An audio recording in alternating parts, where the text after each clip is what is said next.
от души. Рахмат. Кудайым Алла Таалам ар бир пендесине өмүрдүн аягына чейин дене мүчөсүнө, şu 4 мүчөсүнө Алла Таалам аябай күч берет экен. 1 жаштан 20 жашка чейин Алла Таалам ар бир пендесине биринчи буттун күчүн берет экен. Себеби бала чоңоюп, окуп, чокуп, чуркап жүрүп 20га чыккандан кийин 20 жаштан 40 жашка чейин Алла Таалам ар бир пендесине белдин күчүн берет экен. Себеби балалы чакан болуш керек, дыйканчылык кылыш керек, иш көп. Ал эми 40 жаштан 60 жашка чейин Алла Таалам ар бир пендесине акылдын күчүн берет экен. Себеби балдарды үйлөндүрүп, жайландырып, өз-өзүнчө өлкө кылып коюш үчүн.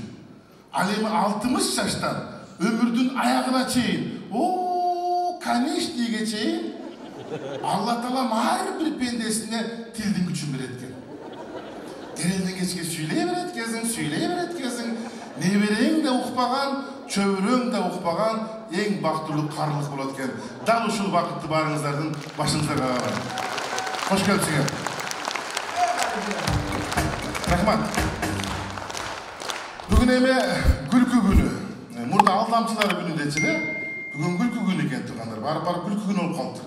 Кудайга шүгүр, таксисттердин деле күнү бар, башкалардын деле күнү бар. Күлкү күнү. Күлкү күнү утурлай Союз кесиптешибиз концертин коюп атат. Чыгармачылык ийгилик каалайбыз. Өркүндө өсө берсин. Бунун ичине эмеси батпай калган деле концерт койгусу келип калат. Материал чогулуп калган делечи.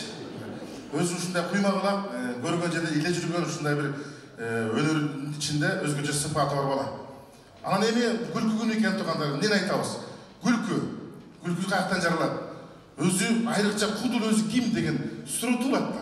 Мисалы үчүн врачты көрсөңөр, бул ден соолуктун сакчысы дейсиздер, милиция көрсөңөр, тартип сакчысы дейсиздер. Кудул бул күлдүрөт. Кудул өзү жашоодо ким, эмне вазифа аткарат?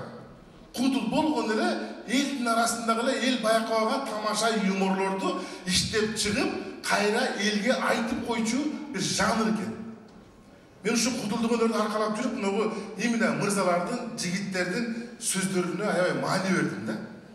Мисалы үчүн менден улуу 35 жаштан жогору агаларыбыз көчөдөн бир жашнакай кыз көрүп калса, мындай нукура, адабый тилде эле суктанат карап алып.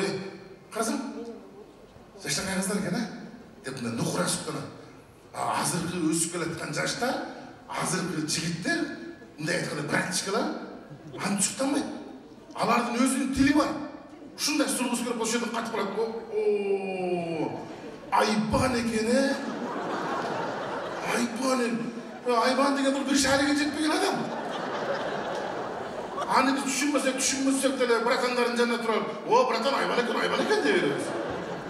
Дагы бир сөз бар, аны азыр чоң эле улуу мундун өкүлдөрү сөзүнө кошуп сүйлөп калыптыр. Кандай жанагы жактыбы десең, зыңк экен дейт эле. Зыңк эмне өзү? Мен оюмча мондай эле капкатуу бирдеме болуш керек, 2 жыл мурда таластык туугандар бир прикол чыкты.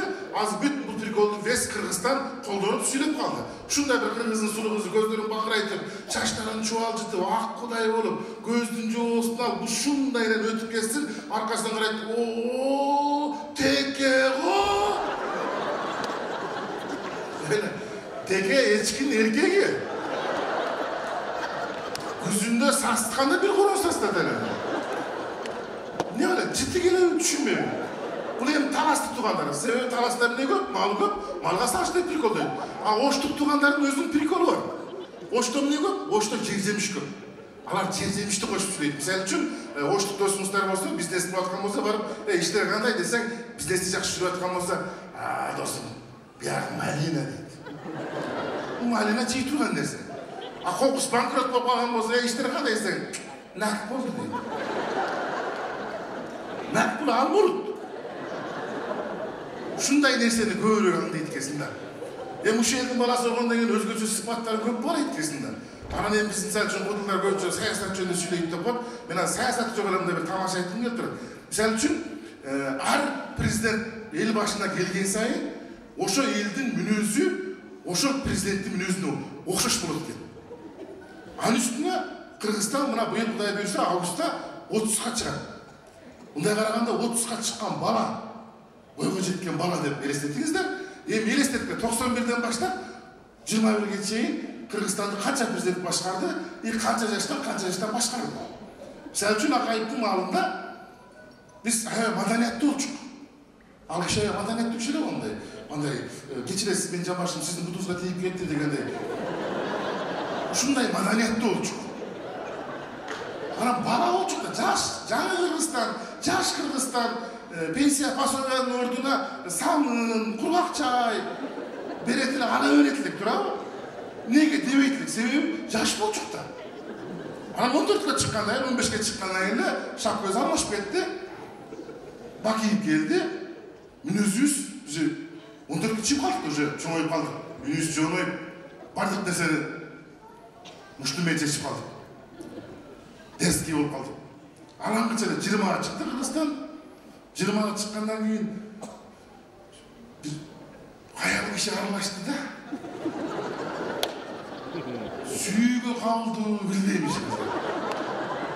Аралашты. 1,5 жылдай эле сүйлөштү ал кыз менен, анан эле сүйгөнүнө жетпей калды да, аңгар ичип кетти кайда. 6 жыл сукту да. Ana namaz okup kaldı hele, bu da şöyle жақсы ниет кылып атабыз, эми дакасы эле намаз окуй берели. Бар болуңуздар, элесте тынччылык болсун. Рахмат. Рахмат. Рахмат. Биздин рахмат туугандар. Концерттин жүрүшүндө ар бир конокту өзүбүз чатыра турган программа түзүп алганбыз. Мен дагы бияка куру болуп чыкпай азыр. Концерттин жүрүшүн байкап атасыздар мындай. Bir ır, bir kudur, bir güldürüp bir ır. Bak konuk toskun değil de. Bak bir suyuk tamağına bir koyu tamak da gelir. Hazır emmi koyusun cedi gelem suyuğu çakıp koy.